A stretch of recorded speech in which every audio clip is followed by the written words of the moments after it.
We'll start sports segments with basketball, and the crisis rocking the Nigeria Basketball Federation (NBBF) took another twist globally when the world governing body for basketball, FIBA, named Mali as Nigeria's Tigress replacement at the 2022 FIBA Women's Basketball World Cup in Sydney, Australia. This development reopened a conversation over the decision of the federal government to withdraw Nigeria from international basketball. Minister of Sports Sunday Dare told TVC News that the withdrawal was a deliberate measure to restore sanity to the Nigeria basketball fraternity. Kalu Ezene, a player of Tigress, recently posted this on her social media handles. She said she may never play for Nigeria again. The outburst follows the decision of the federal government to withdraw from the international basketball competition. This verdict is not supported by a cross-section of basketball stakeholders, but another school of thought think the move was appropriate to douse the tension caused by the separate factions laying claims to the leadership of the Nigeria Basketball Federation. We play international matches, we see these players who are professionals play for our country. We're excited about it. I want to see them continue to play for our country.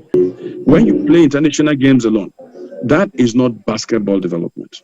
There's no backward forward integration. But when you develop your local league, when you develop grassroots basketball, and there's a linkage, our foreign players, our local players, the entire value chain comes together, then you talk about basketball development. But to say just going for international competitions, Olympics, Afro-basket, what is basketball development? No, you can check it. That's not development. Nigerian basketball over the years has been a war zone with divergent individuals jostling for the heart and soul of the sport. A few years ago, it was a Tijani Umaru versus Musa Kida show, and now it's Musa Kida versus Mark Igoche. Both emerged president in separate elections earlier this year.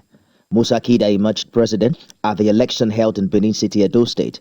That election was held using the constitution approved by the Ministry of Sports and ratified by the World Basketball Governing Body FIBA.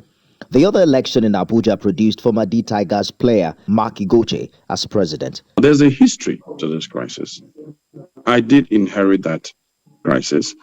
It's well known, it's about 5 years. 3 weeks after Nigeria withdrew, not a single of these stakeholders group have found it important to approach the government in a constructive way.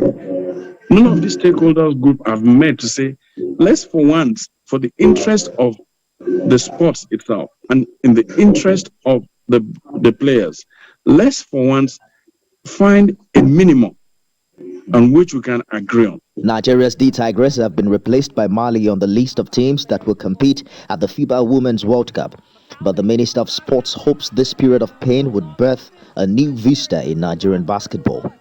We're not doing international for now. We want to do local. That is the starting point. That is the rationale. We can run our local league for basketball. And we said the IMC is not a federation, but the IMC will help the ministry to achieve one of the core mandates of the ministry, develop grassroots sports.